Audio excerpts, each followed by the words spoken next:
یہ عمل میں آپ کو بتاؤں گا کہ آپ کیسے اپنے دشمن سے بدلہ لے سکتے ہیں۔ یہ عمل جو ہے اس سے آپ دشمن کو اندھا کر سکتے ہیں۔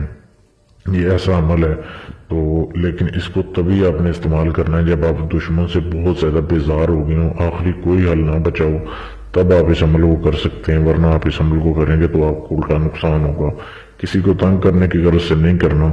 آج اگر آپ بہت مجبور ہیں تو آپ اس عمل کو کر سکتے ہیں۔ اس کو مرد اور عورتیں دونوں کر سکتی ہیں۔ تھوڑی احتیاط ہے کیسے اس عمل کو کرنا ہے۔ سب سے پہلے تو آپ نے کوشش کرنی ہے کہ جس دشمن کو آپ اپنے کو اندھا کرنا چاہتے ہیں اس کا استعمال ہوا اپنے کپڑا ڈھونڈنا ہے، اس کا پہنا ہوا اور استعمال کیا ہوا اپنے کپڑے ڈھونڈنے ہیں۔ اگر مل جائیں تو بہت اچھی بات ہے، اگر نہ ملے تو پھر آپ نے اپنے ہاتھ کے برابر ایک سفید کپڑا آپ نے حاصل کرنا، کوئی بھی سفید رنگ کا کپڑے کا ٹکڑا آپ نے حاصل کرنا ہے۔ وہ کپڑے کا ٹکڑا جو پہلے استعمال نہ ہوا ہو، بالکل نیا ہو۔ دشمن کا کپڑا مل جائے تو بہت اچھی بات ہے، اگر نہ ملے تو دوسرا حال یہ ہے کہ آپ نے سفید رنگ کا کپڑے کا ٹکڑا جو استعمال نہ ہوا ہو وہ آپ نے حاصل کرنا ہے۔ پھر آپ اس عمل کو کسی بھی دن کر سکتے ہیں، کسی بھی ٹائم کر سکتے ہیں۔ اس کے بعد آپ نے ایک کالے رنگ کا پین حاصل کرنا ہے، بالکل نیا پین جو استعمال نہ ہوا ورنہ عمل کام نہیں کرے گا۔ اور سیاہی بھی نہیں ہے، سیاہی بھی بالکل نہیں ہے، اس میں کسی نے استعمال نہ کی ہو۔ یہ چیزیں لے لی آپ نے۔ پھر آپ نے اس منتر کو جو آپ کے سامنے دیا جا رہا ہے، اس عبارت کو آپ نے اس کپڑے کے اوپر لکھنا ہے اس پین کے ساتھ۔ یاد رکھیں یہ لکھتے ہوئے آپ کے سامنے دوسرا کوئی بندہ نہ بیٹھا ہو، آپ کو کوئی نہ دیکھ رہا ہو، یہ آپ نے لکھنا ہے۔ اور نیچے جدھر لکھا ہوا ہے کہ فلاں بن فلاں، وہاں اس کا آدمی کا یا عورت کا نام اور اس کی والدہ کا نام لکھ دینا ہے۔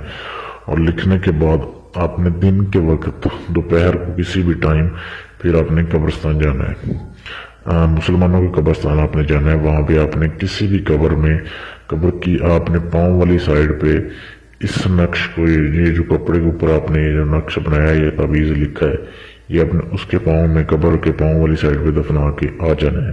یہ ذہن میں رکھیں کہ یہ عمل کرتے ہوئے یا آتے جاتے ہوئے آپ کو کوئی نہ دیکھے۔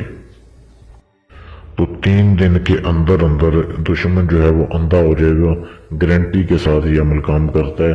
اور اگر آپ کو اس کے اوپر ترس آ جائے، آپ اس کی بینائی واپس لانا چاہیں، وہ جتنی مرضی ڈاکٹری علاج کرا لے کبھی کسی سے نہیں ہوگا۔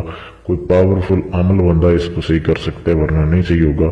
اگر آپ خود اسے صحیح کرنا چاہیں تو آپ یاد رکھیں کہ اس قبر میں آپ نے دفنایا تھا اسی نقش کو نکالیں اور آپ اسے جلا دیں تو پھر وہ صحیح ہو جائے گا ورنہ صحیح نہیں ہوگا۔